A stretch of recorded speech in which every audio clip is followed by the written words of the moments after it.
Bringen from Tafshin Chavdal, 1964, on Shabbos Parshas Yisro. I believe also this Farbrengen was in honor of some Hasidim that got out of Russia at the time, the Mendel Futerfas and others. The Rebbe was Farbrengen, I think, and they're coming out of prison. That's out of confinement over there. Let's bring up the Sicha.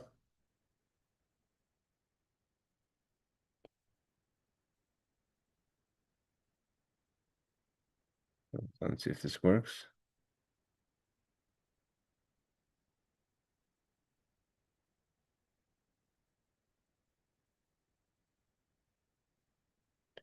Okay, so Sicha Parshas Yisro, Shabbos Parshas Yisro, Chav Daled, Tavshin Chav Daled, 1964. So the Rebbe says like this. The first paragraph is going to be shorthand because it's just a summary of what the Rebbe spoke about and was later edited in the Likutei Sichos. Sometimes the Torah Menachem will just give a short version of the Rebbe's talk and expect for you to read the full text of the edited Sicha in the other publication of the Likutei Sichos. So in Nisbarim Reb Zal, the Rebbe explains the saying of the rabbis. Al pasuk on the verse Vayishma Yisro, that Yisro you heard Ma Shmu Shama Uba. What did Yisro hear that causes him to come to the desert to meet Moshe, his son-in-law, and Klal Yisrael? So it says Kriyos Yamsef u'Machamas Amalek. He heard about the splitting of the Red Sea and the war with Amalek. Behegdim Biyar Shem Yisro. In that talk, the Rebbe talks about first what is the name Yisro? Why was he called Yisro? Which means yeser, addition. Hashem she yeser parsha achas b'Torah, because of on account Yisro's guidance. There's an extra portion in the Torah. That's the portion that deals with the judges. Yisro advises Moshe to set aside judges. Hey, Aaron.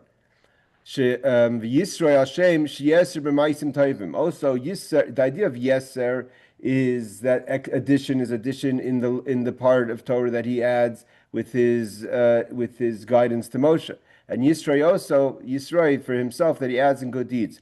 That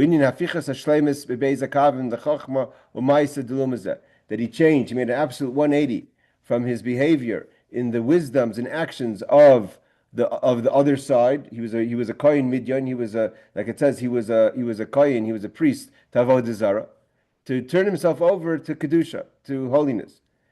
Matan Torah, and this is all as a preparation to Matan Torah. In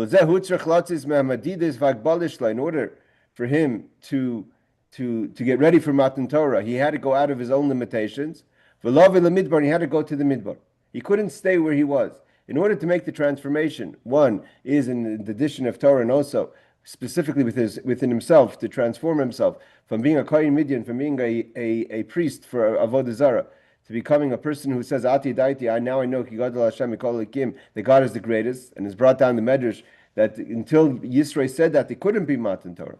But he had to go out of his own limitations in order and come to the midbar, out of his own comfort zone, to make that transformation. That's what it means. What did he hear that made him come, leave his comfort zone and get out of his limitations? The question that the Rebbe speaks of in the Sicha is, why is the question? Why does the Chazal say Ma Shmu Hashem Ba? What did he hear that he came, and not what did he hear and he converted? Nisgar means to convert. Ki agir hayu b'gla shama as kol asher asa likim lo yishli Yisrael. And the reason he converted was what he heard, all the miracles God did to the Jewish people and Moshe.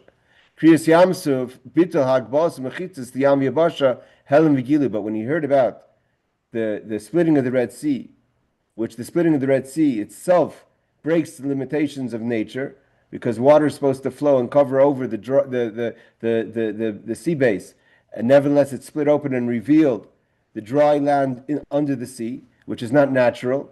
And he heard about Mechamas Amalek. We're not going to read the footnotes. Mechamas Amalek, Nitzachin al Amalek Shmikaru Meinei Yitziyim Miditz Vagbalas.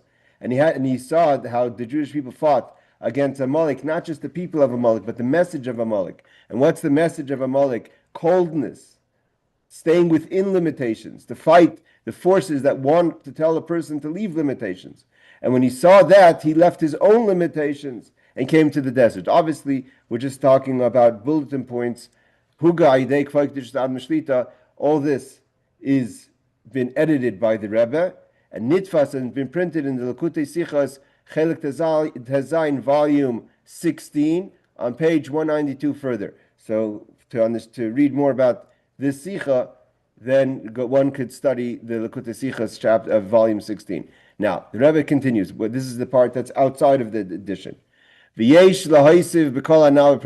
Rebbe says to add to this idea of what was so great about Yisro, that he had to leave his comfort zone in order to not just to convert, he heard other things.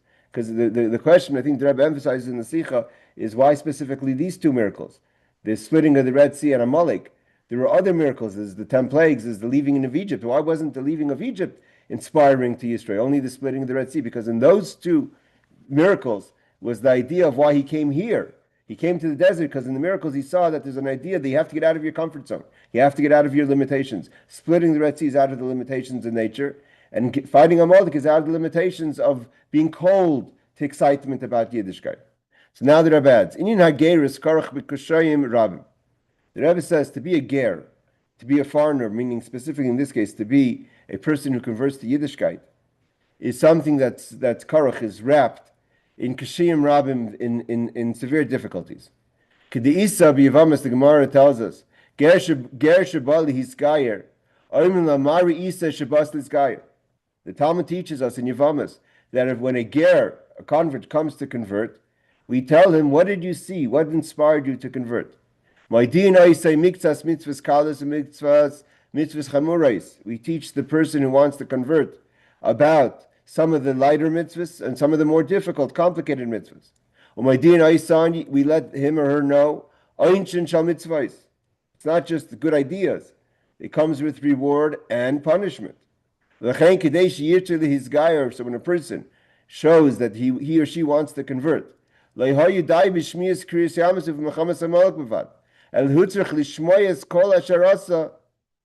wasn't, therefore the Rebbe adds, that it wasn't enough for him to hear the miracles of splitting of the Red Sea and Amalek, because that would excite a person to come join the Jewish people. But he had to hear Kol Asher Asa, everything that happened to the Jewish people of Moshe, everything including the Torah mitzvah, what they're going to do, go take the Torah mitzvahs. Ubechlol same base kavim hamakas the Mitzrayim, the b'negei lebitul haklipas, la'azav hashleimish b'lumaza, u'matan Torah b'negei lehergesh sheker Torah mitzvahs. The two things he had to listen to that were beyond the miracles. So that's why they say that it wasn't enough that he heard about the miracles of Kiryas Yamsuf. Again, so exactly the talk that the Rebbe spoke about, that's in volume 16. So we're going with a little less information. But the Rebbe says that the miracles alone of Kiryas Yamsuf and Mechamas Amalek, although it's out of the nature, but also that's not enough for a person to convert, because that's miraculous. It's exciting to be part of the winning team. But he had to also hear about the idea of the Makas Mitzrayim. What does it mean, the plagues of Egypt? That there's idea of Bitul HaKlipois,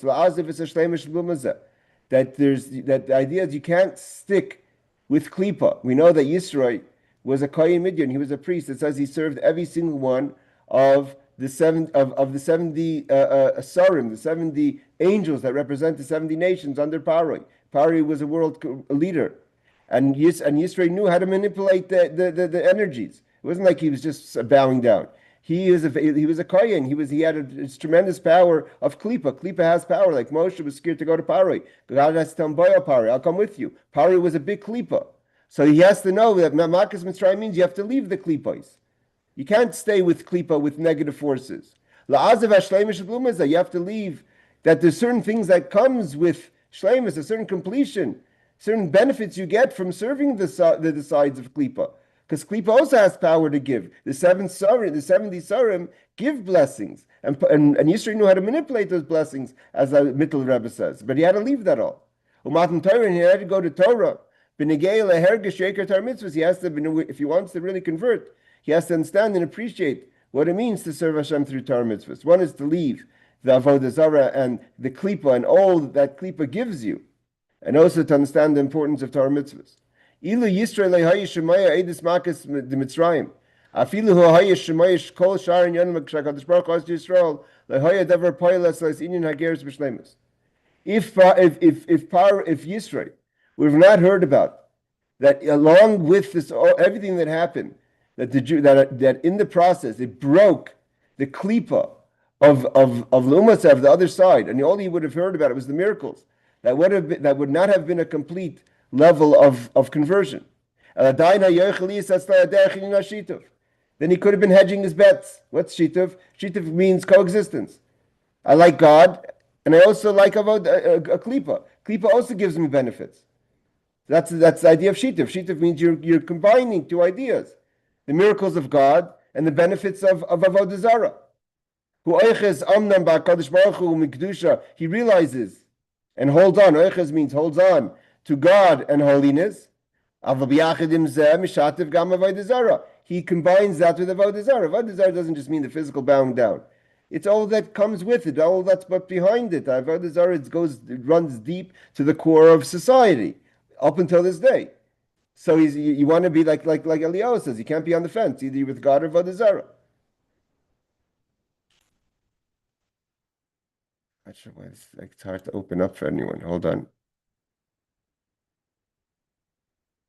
Because he could have said, okay, God is holy and special, but avodah zarah klipa also has value.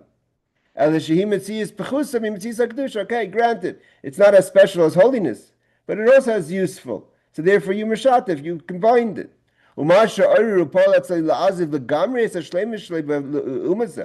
What convinced Yisro to leave everything of the umasev, the other side, not to hold on to any of it, not to try to hedge his bets at all, but to say, I want to be totally connected to Hashem.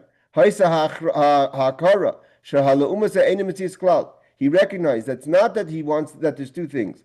That really Umazzah is a facade, it's not real. There is no real force. Although theoretically you could manipulate energies, but that's all forces of evil, it's not real. It's a shachalak Hashem la'amim. It's a kind of energy that the 70 nations get from the 70 sarim that represent each nation. It's not real, it's not a metzius. That really Hashem is everything. There's nothing else but Hashem. And that's why it wasn't enough for him to see the splitting of the Red Sea, as valuable that was, and the war of Amalek, like we said, to break the coldness and to get out of nature, of natural. But he also had to hear how Mitzrayim, the klipa of Mitzrayim, the klipa of Le'umazah, of the forces of evil were broken. It's not real. And therefore he had to leave everything to come totally clean to Hashem, without any shituf, without any backup plan, without any combination of things. Not enough was it for Yisro to leave the negative. He also has to hear the positive. When he heard that there's going to be Matan Torah, because according to most opinions, Yisro came before Matan Torah. The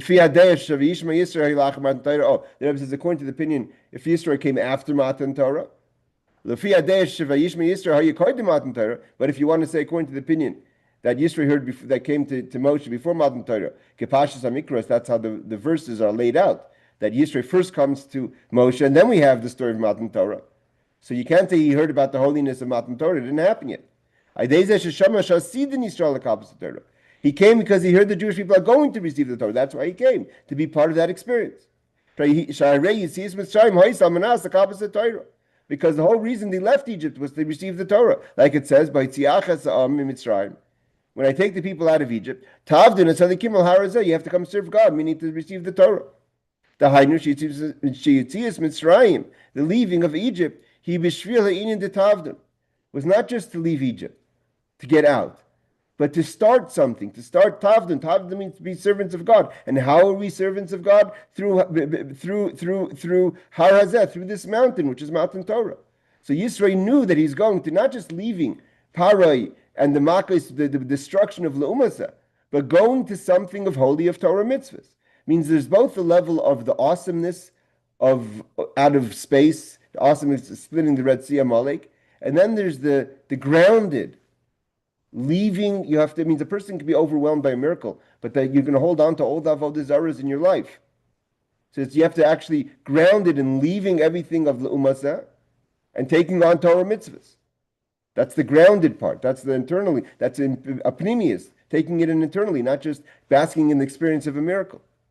And that's why Yisro had to hear all four things: the splitting of the Red Sea, the war of Amalek, the destruction of Egypt, and the Matan Torah, and the fact that the Jewish people are either received or about to receive the Torah. It's Bishul Matan Torah. The Kabbalah Torah, because of his great desire. That's why the Rebbe is saying it's hard to be a ger. To be overwhelmed by miracles, that's one thing. But to change your whole life and priorities, that's something very difficult. And the Kabbalah Torah, because he had a great desire and yearning to receive Torah. The Jewish people counted from leaving Egypt the 49 days of the Omer.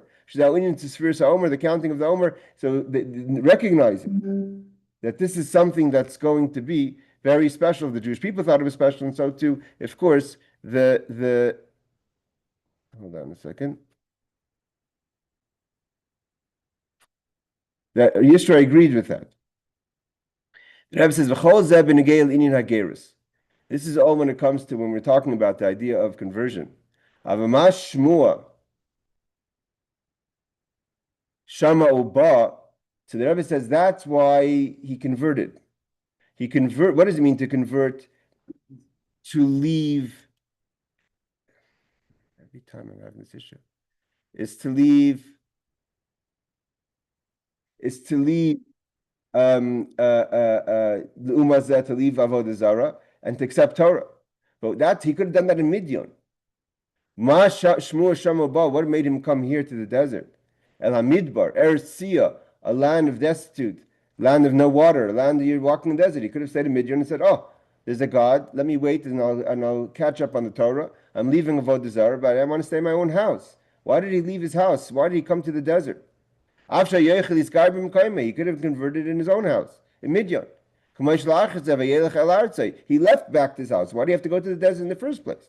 The guy's name is Mishpachte, and he converted his family. And we don't find that he brought his family to the desert. He went to convert his family there in Midian. So he himself could have converted and stayed in Midian.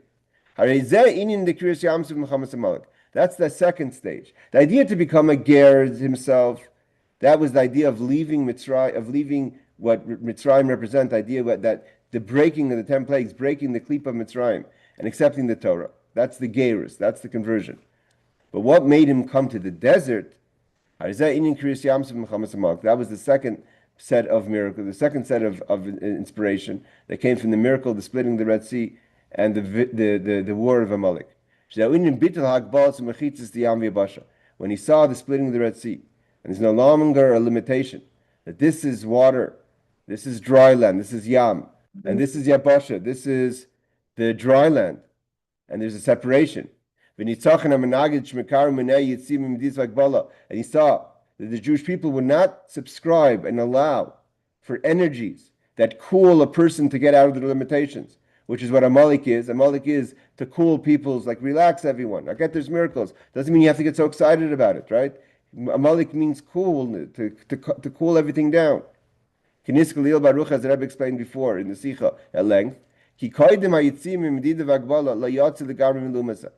the reason why he had to come to the desert, because although he was ready to convert, knowing of the miracles of the 10 plagues, the breaking of the klipa of Amalek, and that the Torah is about to come, or it came, is still he hasn't totally left the other side, the lu'umazeh, the opposite side, the side of impurities.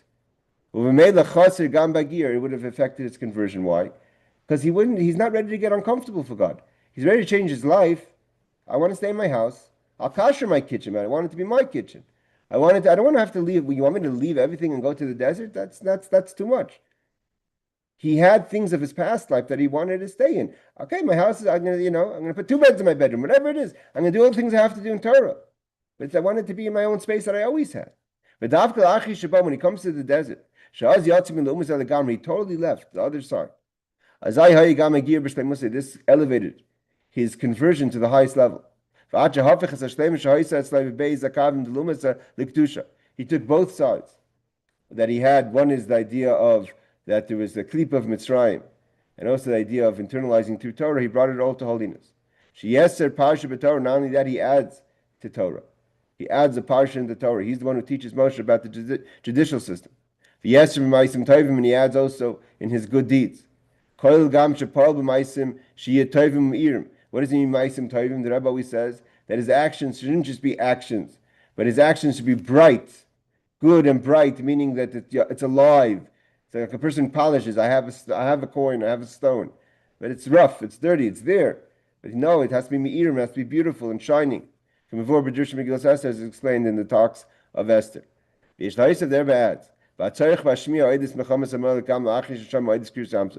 Rebbe says like this: why does he have to hear about a Malek after he hears about Kriyas Yamsuf? Once you know that there's an idea of getting out of your limitations, that the sea doesn't have to stay the sea, and the dry, everything can be mixed up. There's no rules. You could get out of any kind of hagbalas. Why does he have to hear about a Malek also? Who cares about a Malek? The Rebbe says, even after he hears about the miracle of splitting the Red Sea, breaking limitations, and he knows, he knows that the only true way to be a receptacle of Torah is not just to make a pivot in your mind, but to mamish get out of your limitations. Torah means to get out of the limitations of oilam, of helam, of teva, and he sees that with the splitting of the Red Sea. Therefore he goes to a destitute desert. Adain ba Malik v'toyin, so Malik comes to Yisro and says, Mi oimer shedavka ata tzarich leilach midbar. Who says, okay, I get it that someone has to be in the desert. Why does it have to be you? Here the Rebbe is teaching 1962 in a subtle message, right? We have to do, what's the Rebbe saying in this message? What's the underline over here? Get out of your comfort zone. Go do things. It's not about, go out to the desert of the world. You want to stay, you want to open up a chumash, you want to open up a Sefer Chassidus, but you want to stay in your four spaces of safe space, in Brooklyn, in Yerushalayim. Go out to the world, go out to the desert, go out to the place, change. Don't be limited, but feel that the only way you could serve God is if you're in a safe space. So splitting the Red Sea showed you that Torah means get out of your limitations. So Malik says, I get it. Someone has to go out there. Who says it's you? Adayim ba Malik v'toyin. Comes a Malik, and what does the Malik tell to Yisro? To the person who says, we have to go out of our limitations for Torah. It's not enough again, it's not just talking, we're not just talking to Yisro the convert. We're talking to the convert of every person who converts from one way of thinking to become a person of God, but you want to stay in your own comfort space. You don't want to go become vulnerable for God, go out to the desert. So Amalek comes and says, I get it. But who says you have to go to the desert? Don't worry about it. You want that there should be someone out there in the desert? There's 600,000 Jews there. Men from the age of 20 to 60, never mind the children and the elders and the women. Don't worry about great people also. They have good leadership. It's okay. They have Moshe there. They have Aaron there. And that's enough for Matan Torah to happen. That they're there.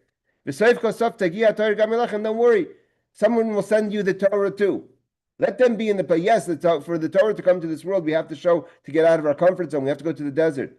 But you don't have to be in the desert. There's enough people in the desert for the Torah to happen. And you'll stay in your comfort zone, in your house, in your bed, and the Torah will make its way to you. Wait a week and someone will send you a telegram.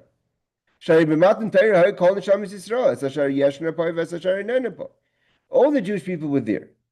It says the ones that were alive and those who were not yet alive. It's brought down the Medrash.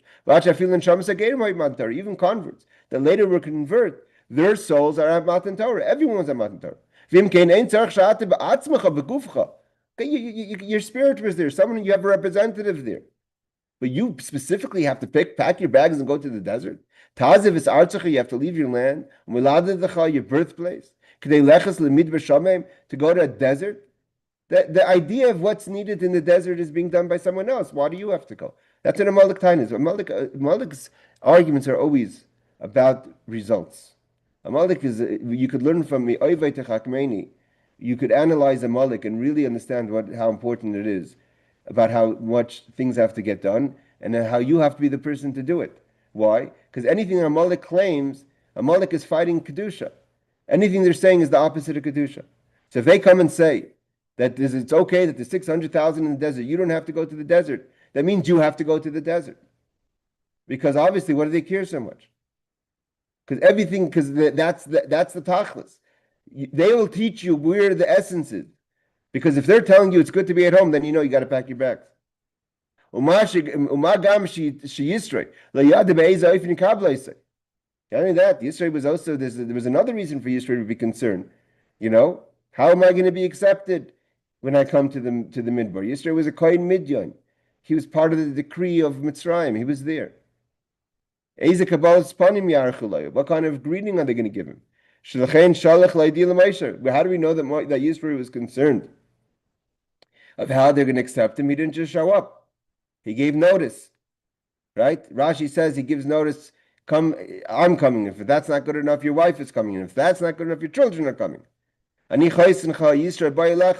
sends a message, I'm your Yisro, your father, I'm coming. Ima, your two children with her. The Rashi says, like I said, if it's not b'schus, if you don't want to come and greet me, greet your wife. If that's not enough, greet your children. Amalek's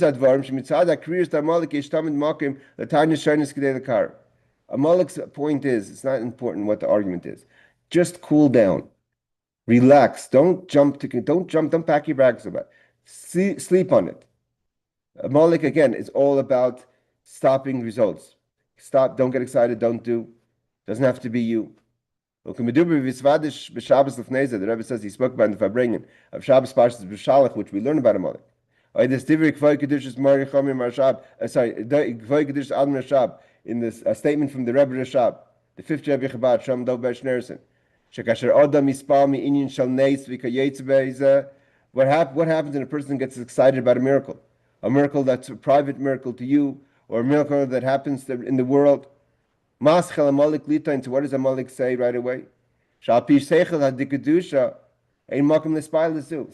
Amalek is such a manipulator. Nothing's changed in the narrative of the world. How do you know? The narratives are never important about the argument itself. We have to know what's the real agenda. It's not you shouldn't do anything. Don't act on it. So what's Amalek come and say? What's the Rebbe Rashab say? That a person gets excited about a miracle, Amalek says, 1 second, a Yid, you're a Chassid. Seichel de Kedusha, if you have a holy intellect, you're getting excited about miracles? God is greater than miracles. Why are you getting so excited about miracles? Why does one of you excited? God can do anything. If you really believe in God, what's such a big deal that he did a miracle?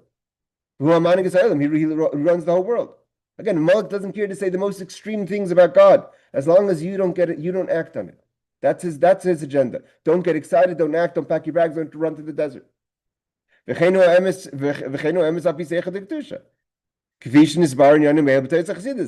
only that, Amalek is not even saying a lie. Because that's true. He's not supposed to spilus. Spilus is not something that's praised in Chassidus to get excited. Why? Because Hashem is a kol yochel. To God, the world of Atzilus and the world of Asiya creation is all the same. Like we've learned many times. God doesn't get grasped by anything, no miracle. As is explained in the Basi Lagani Mamarim, I don't change. Although God provides for every creation, from the lice, not even the lice, the nits, anything of creation, God provides for all of them. Every creation gets what it needs according to its needs.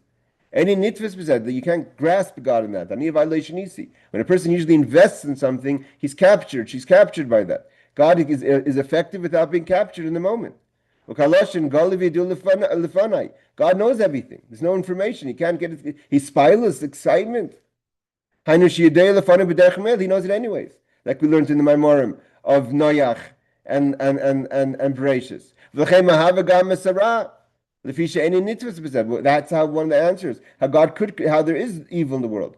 Because God is not in the evil. He could create something which he doesn't get, he's not grasped by anything. He's not grasped by evil either. He can't be defined by the fact that evil exists, even though it comes from him. What it means it comes from him? Because everything comes from God. Based on all this, what's Amalek telling Yisro? Hain Amalek, and Amalek comes and says, "Kishem shemakim lispal b'nyani ra, v'chinis beitzei kinim shem eses firs deklipa." This sake, you can't get excited. Don't get overwhelmed or depressed by negative things in the world, because it doesn't mean anything. Don't get excited about the greatest creations. Just be equal. Just like nothing gets everything by God. There's a shavius, means everything's equal. God's not more excited about Atzilus than Asiya. You also don't get excited about anything. If that's the case, what are you getting so excited about Kriyas Yamsuf? About the splitting of the Red Sea? If you want to rate and say, wow, God split the Red Sea, who cares if God split the Red Sea?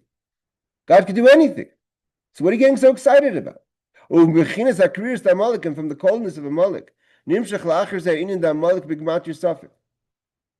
Amalek got you. Once they cool you down, they're not satisfied with that, because at the end of the day, they're all about separating you from Hashem. So they start off with holy arguments. And then from the coldness comes the doubt. Maybe there wasn't really a miracle in the first place. Shemata's faith, you start having doubt. Hold on, guys, it's just not sure. I can't get this to work. He gives suffix, he gives doubt. He's so destructive, Amalek, that Hashem says, my name is not complete, my chair is not complete. The effects that a person shouldn't perform on Torah mitzvahs at all. That's his bottom line. It starts off with not getting excited. If I'm not getting excited, he wants that you should leave Torah mitzvahs altogether. And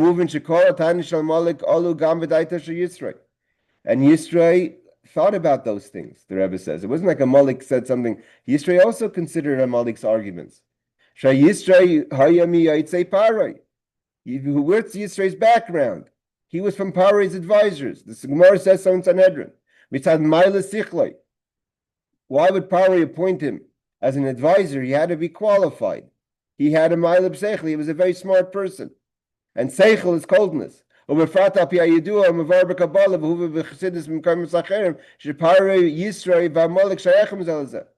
brought down, and not exactly sure the details, in Sifra Chasidus and Kabbalah, that there's an essential connection between Paro, Yisro, and Amalek.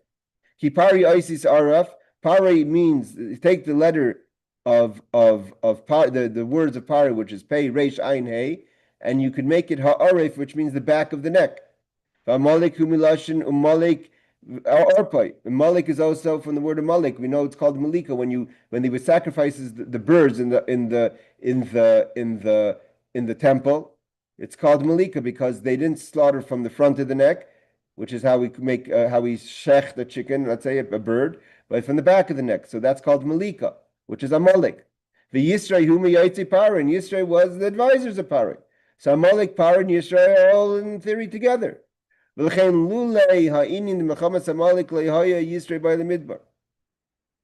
therefore, it's possible that with notwithstanding, with all Yisro's new commitments to Torah mitzvahs, if he didn't see that the Jewish people are not subscribing, that part of it being Jewish means that we do not allow for Amalek to exist. Amalek, the idea of Amalek, of coldness, of doubt, of all the different arguments. The bottom line is, don't get excited about God. That's not part of Yiddishkeit. And Yisro, which was a Baal Seichel, which means he was an intellectual, when he saw that the Jewish people went to fight Amalek, he realized that how does he fight his own instincts of being an intellectual was to go to the desert. Had it not been the fight of Amalek, he never would have went to the desert. Even though he knew that there has to be a getting out of your comfort zone, and there's no limitations, but he could have said someone else could do it. Why do I have to do it? Right? If you're a big intellectual, you think to yourself, do I have to be the one to go put on all this clothing and pack my bags and my donkey and go out to the desert? I'm an old man already. But when you hear And he hears that the Jewish people fought Amalek, that we don't subscribe to that message. We don't subscribe to that instinct. We don't subscribe to that coldness. But he was affected by that. That's the greatness of Yisro. We see the greatness of Yisro was that he didn't just go against what he knew. He went against his nature as a Baal Seichel, as an intellectual. He acted contrary to his nature. Because when he saw the Mechamas and Malek, he knew that's not how he's supposed to be. He came to the Midbar, and the Rebbe's obvious lesson to us is how much more so. Each and every one of us have to not sit there with all there's many arguments in the world to not get excited or not go out to the desert of life. It doesn't have to mean that you have to actually pack your bags, but go out to places of the uncomfortable. Go out there, tell people about tefillin, about Rambam, about Shabbos candles, about being Jewish, being the 7 mitzvahs of Noach. Came out to the desert of the world, Midbar Amim, the Kiblas of Torah, and there he went to go get the Torah, not to get it in his own house. And only then he goes to his back home after he's become a transformed person, not just in theory and not just in ideas, but also in the idea of his instincts, of his nature, of being a Baal Seichel.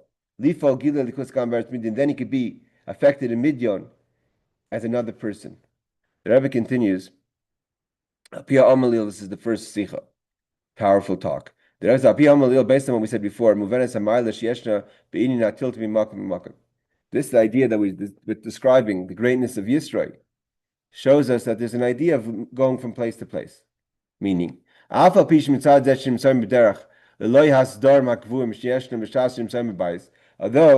when you're on the road, going from place to place, you don't have the storm. You can't have the same schedule that you have when you're in your house, because your house you already mapped out your schedule to meet the environment that you're comfortable with. But now you're on the road. Everyone knows you're on the road. Every night your diet goes down the drain. Hopefully you try to keep your shiurim barely, right? Everything's much harder when you're on the road. It's harder to do mitzvahs. Again, it's harder to make sure to go to shul. You have to start finding shuls, tar mitzvah. Everything becomes more difficult.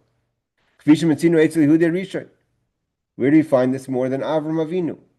Avram Avinu shlefisha derech memates amamin memates Hashem lekach chuzuk l'shleishus brachas halol v'eschel gai gadol. God blessed Avram when he told him lech lecha, because traveling lessens the person. It's brought down. Rashi quotes that it lessens memates amamin. It costs money, right? You're spending every night in a hotel is expensive. Every night eating out is expensive. Travel costs. You Mat Hashem, you're no longer the same person you were. You see people, it's not the same when you see them in their zone. You see a certain stolz, you see a certain roimimus. On the road, they become vulnerable. So God had to promise him that he'll recover from his travels. And the Rebbe says that Avram Avinu but a person can't imagine that's going to happen. You can't say that, oh, God is going to miraculously change me for my travels. Travels has effect. That's natural. But what's the Rebbe's point? But there's something to say about the idea of being on the road. And that is, the Rebbe says, Yisro, we see, like we said before, had to come on the road to get the Torah. Again, he could have been more in his zone.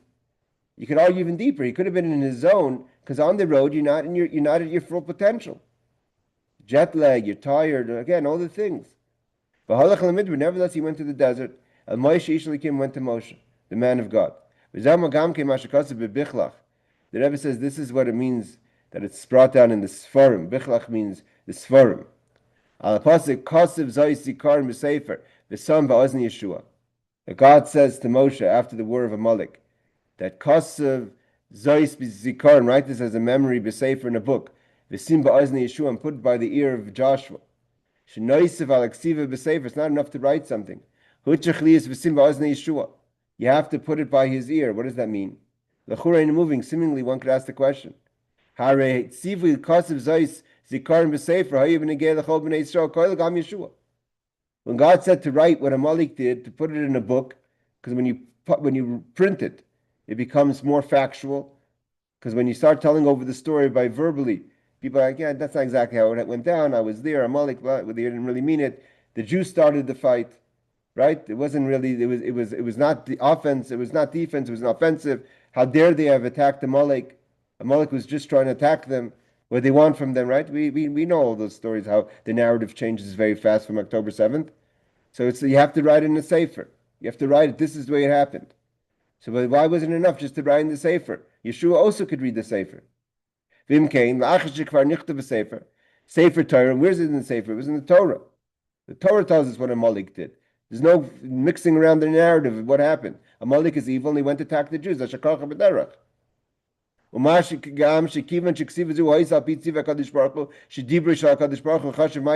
says it, it's an action. So it's going to be written properly. Why do you have to put it in the ear of Joshua? So the Holy Baal Shem Tov teaches. There's still a value of hearing something than reading something. In order to really penetrate Joshua, it has to be in the book. But that alone is not enough. What does it mean? The Rebbe is saying, what's the Baal Shem Tov saying? A person could say, why do I have to travel to a Rebbe? The Rebbe's Sicha is Baruch Hashem, comes Matzah Shabbos. By Sunday morning, Monday, they're going to print the Sicha, and I'll read it in my house. I could listen to the audio. Someone's going to come back from the travels of the Rebbe, and he's going to bring Chazara. Why do I have to travel somewhere? People travel. Jewish people travel. We will go to Yerushalayim. I have to go to Yerushalayim. The Torah is here. I have Torah in the book. So the Rebbe says the Baal Shem Tov teaches that from the fact that Yeshua had to hear it with his own ears, it wasn't enough for it to be in the writing. It's the whole importance of the writing to make it factual. But you have to travel to go sometimes to listen to the Rebbe, to hear it, to be there. Sometimes you have to get it in on the road with all its minuses, of all its negativities of being on the road, so you could actually hear the word of God itself. Yisro could have also got the publications in the mail, but he came to hear it from Moshe himself. And sometimes that's what takes the person. It's not only the message. Again, there's the two values here. There's what's in the message, and there's also the value of actually hearing the message as it's being given over from the Ish Elikim, from Moshe Rabbeinu. This is what the Alter Rebbe writes in Tanya, in the beginning of Tanya. The oral Torah, the written Torah of Chassidus, which the Tanya is. That the Alter Rebbe writes, that's not enough to hear Divrei Musar. Or you can't compare, sorry to say, the words of Musa, the words of what's being told to you as if reading in the book. Alter Rebbe writes in Akdama to Tanya, because when you read it in a book, everyone's mind is different and they take the text a little differently. You have to go to the person who's able to speak to you, because once it's in the book, it's the words.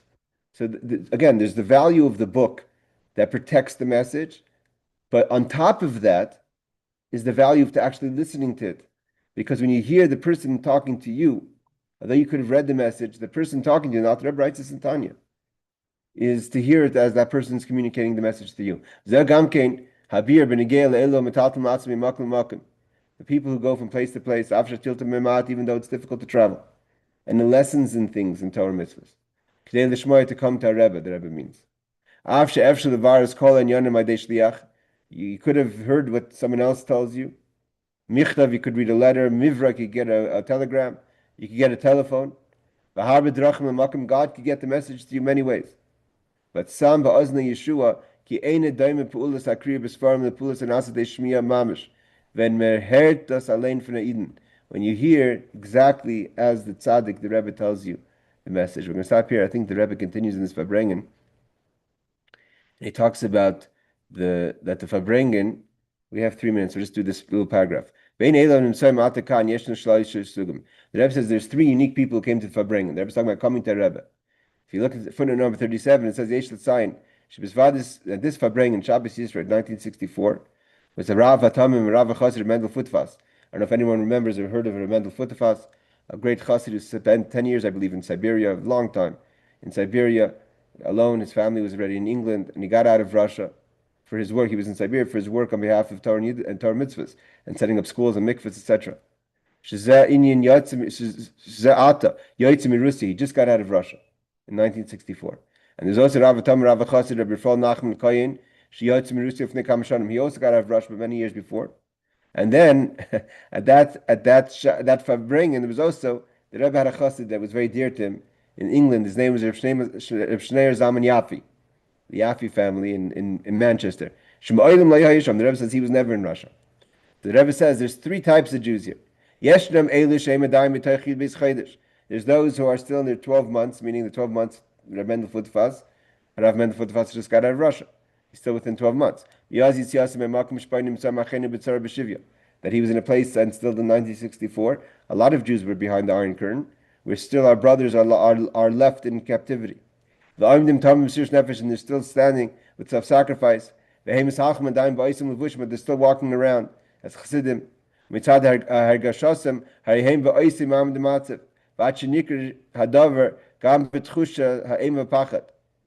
exactly sure what that means. That I guess they were still in the situation of fear of what was going on in Russia for their own lives. Okay, so there's the people that were in Russia and they knew the message of Russia, they knew the fear of Russia. The Soviet Union. There are those. They're never in such a situation. There are those who were once in Russia, but they left many years ago, so they're no longer fearful, scared. Oh, I'm going to go back before. The Rebbe says, meaning the Rebbe Futerfas was walking around his whole life. He walked around like a Russian immigrant. He had a casket. He was a big chassid, a big Talmud Chacham. He walked around. He never wore a hat. He didn't wear a shtreimel. He could have wore a shtreimel more than 99.99% of people in the whole world that wear shtreimels and hats. He walked around with a casket, with a Russian cap. And the Rebbe says he's still wearing the same clothing of an immigrant. The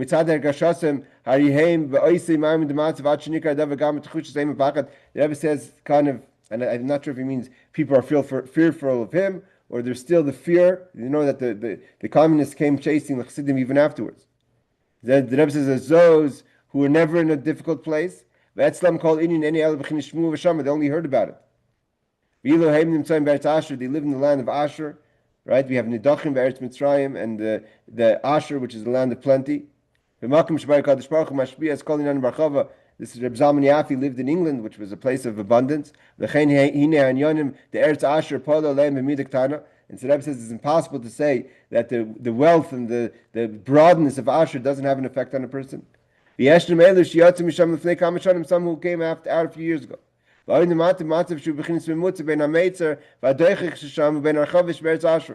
of in between, kind of memories of how bad it was, but getting used to the good life now. God should have pity on them and get them out of their fear of the past, to have true achava. The Rebbe was talking then specifically about the communities of Kfar Chabad that were mostly immigrants from Russia. The Rebbe talks about, and in continuation we have to stop here, that this was a Tzeis Chum L'Shalom to Chassidim that came to visit the Rebbe to talk about Divrei Torah and Divrei Yisro. I have to leave now, and have a wonderful Shabbos, everyone. And Be'ez Hashem, again, we have a class in Halachim with the story of the Baal Shem Tov, Matzah Shabbos Kodesh this week at the same time.